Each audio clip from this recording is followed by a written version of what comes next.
Sometimes life feels like a painting full of bright colors, laughter, joy, and hope everywhere. But for many people, one day those colors fade, everything turns gray, and sadness takes over. This is a story of a boy who felt exactly that. He went from joy to emptiness.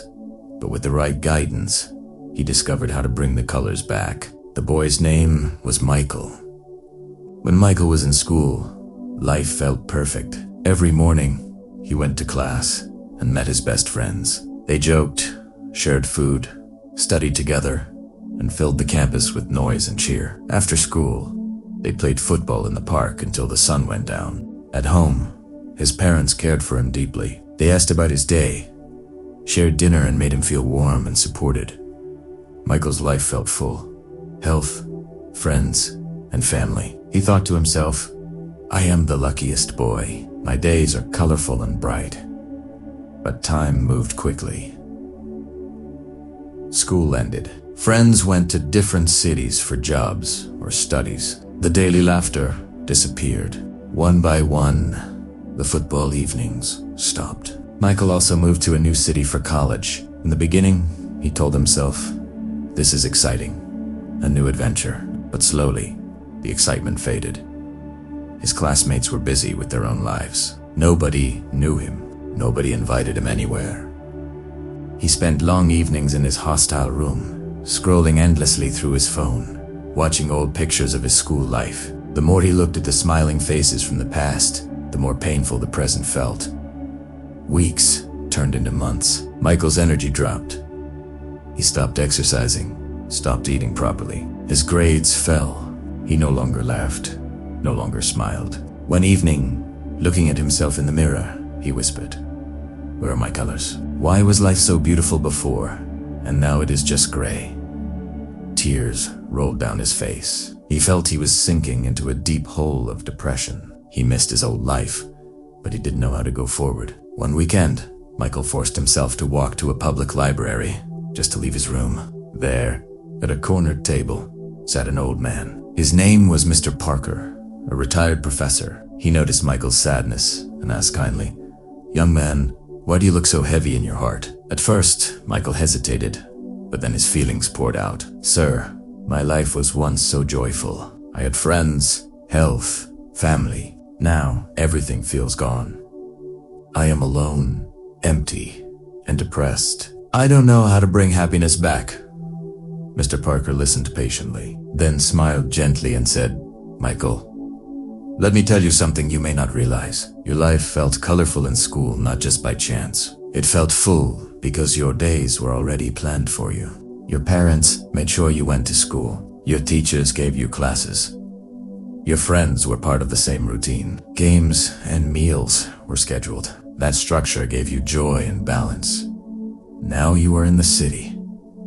No teacher tells you what to do. No parent wakes you up. Friends are no longer automatically around you. That's why the colors left your life. Not because happiness disappeared, but because planning disappeared." Michael looked at him silently. The professor continued, "Let me share a story from my own youth. When I left my village for university, I also lost my colors. I lived in my hostel room, alone and empty. Life became boring and gray. One day, my mentor told me, "Do not wait for life to plan itself. Plan it yourself." So I took a notebook and gave myself small rules. Study 2 hours daily, play sports in the evening, meet one new person each week, read 10 minutes at night. Slowly, my days became full again. I created structure like my parents once did, and when I followed it, happiness returned. Michael, if you want your colors back, you must also design your life again. Michael's eyes widened. A spark of hope entered his heart. He realized his life wasn't finished, only unplanned. That night, he bought a notebook. On the first page, he wrote, "My life plan. Wake up at 7 o'clock. Morning exercise, 3 hours of focused study. Healthy meals. Join a campus group. Weekly phone call with old friends." It felt small, but for the first time in months, he felt in control. Days turned to weeks. Michael followed his notebook. At first, it was difficult. Laziness called him to bed. Sadness pulled him to old photos. But he kept pushing. Slowly, he felt energy return. His body became stronger. His grades improved. At the campus club, he met new classmates and built new friendships. He still missed his school days, but the sadness no longer consumed him. One evening, walking home after football practice, he laughed loudly with his new friends. He stopped for a moment and thought, the colors are back. Not the same as before, but new ones, created by my own hands. Michael's journey shows us a truth.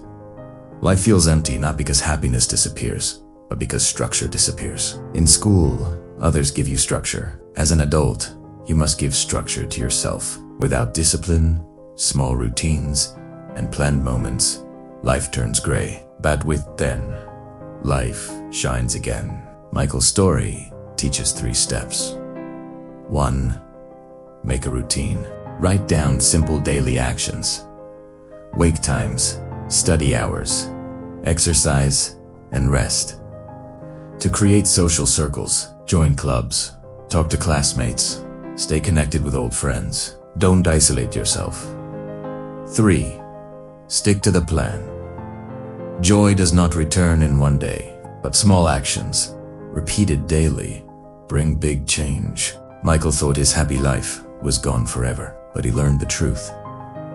Joy is not lost. It is built again through planning and structure.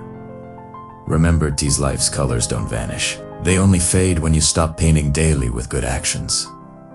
Pick up your brush, make a plan. Your colors will return. You are watching Tales of Light. If Michael's story touched your heart, share it with others who may be feeling lost. And don't forget to subscribe for more simple, heart-touching stories that light your path. Until next time, plan your days, build your balance, and keep moving forward.